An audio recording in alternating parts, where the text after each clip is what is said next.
দর্শক, রংপুরে আছেন আমাদের প্রতিনিধি লিয়াকত আলী বাদল। তিনি জানাবেন রংপুরের প্রচার প্রচারণার খবর। বাদল, ভোটের হাওয়া আপনি কেমন দেখছেন?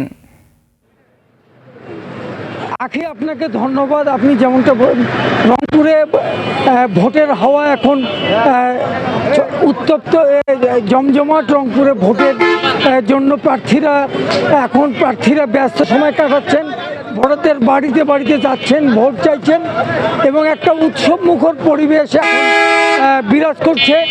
আমি যদি আজকের কথা বলি, আজকে রংপুর সদর 3 আসনে জাতীয় পার্টির চেয়ারম্যান উনি বিভিন্ন বাজারে দোকানে দোকানে গিয়ে ভোট চেয়েছেন।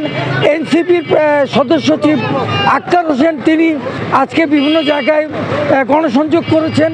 রংপুর 2 আসনের ভিআইপি প্রার্থী জামাতের নায়েবে আমির এটিএম আজহার বিভিন্ন জায়গায় গিয়েছেন, ভোট চেয়েছেন। ভোটের জন্য প্রার্থীরা এখন নির্ঘুম রাত কাটাচ্ছেন। তারা ভোরবেলা থেকে বিভিন্ন জায়গায় যাচ্ছেন, উঠান বৈঠক করছেন, সভা সমাবেশ করছেন। তো আমার কাছে এই মুহূর্তে একজন ভোটার আছেন, আমরা তার কাছে জানি নেই কি অবস্থা। আমি বলবো কেমন ভোট দেখছেন? মোটামুটি তো ভালো। এখনও তো আমি কোনো সিদ্ধান্ত নেই নাই। আমি সিদ্ধান্ত নেব, আরও দেখবো কোন যোগ্য প্রার্থী হবে, রংপুরের জন্য যে কাজ করতে পারবে, যার দ্বারা আমাদের রংপুরে উপকার হবে, কাজ হবে, তাদেরকে ভোট দেবো আমরা আরেকজন প্রার্থী ভোটারের সঙ্গে কথা বলতে চাই। কেমন ভোট আপনি চাচ্ছেন? আমরা চাচ্ছি আমরা সুস্থভাবে ভোটটা হোক, আমরা প্রার্থী যাকে ভালো দেখব। আমরা কোনো বুঝি না দাঙ্গল, কোনো বুঝি না মনে করেন দাঁড়িপাল্লা, কোনো বুঝি না বিএনপি। আগে যে প্রার্থীকে ভালো লাগে তাকে আমরা ভোট দেওয়ার জন্য 100% রাজি আছি।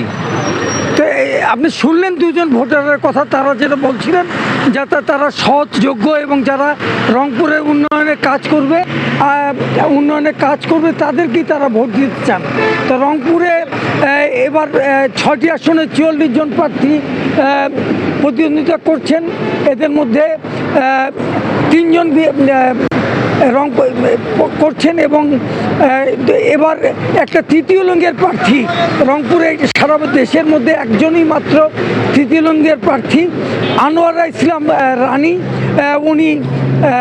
উনি ওই স্বতন্ত্র প্রার্থী হিসেবে নির্বাচন করছেন।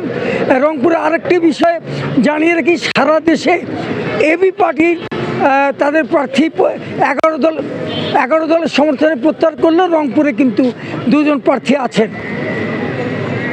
আরেকটা বিষয় জানিয়ে রাখি যে রংপুরে একজন জাতীয় প্রত্যেকটা দলের বিএনপির 6টি আসনে 6 জন প্রার্থী আছে, ইসলামী আন্দোলনের 6 জন প্রার্থী, জামাতেরও 6 জন প্রার্থী আছে। তো আমার কাছে এই ছিল এই মুহূর্তের খবর। বাদল, আপনাকে ধন্যবাদ। দর্শক, রংপুরের নির্বাচনী প্রচার প্রচারণার খবর জানাচ্ছিলেন আমাদের রংপুর প্রতিনিধি লিয়াকত আলী বাদল। একই সাথে তিনি ভোটারদের মনোভাবের কথাগুলো তুলে ধরছিলেন।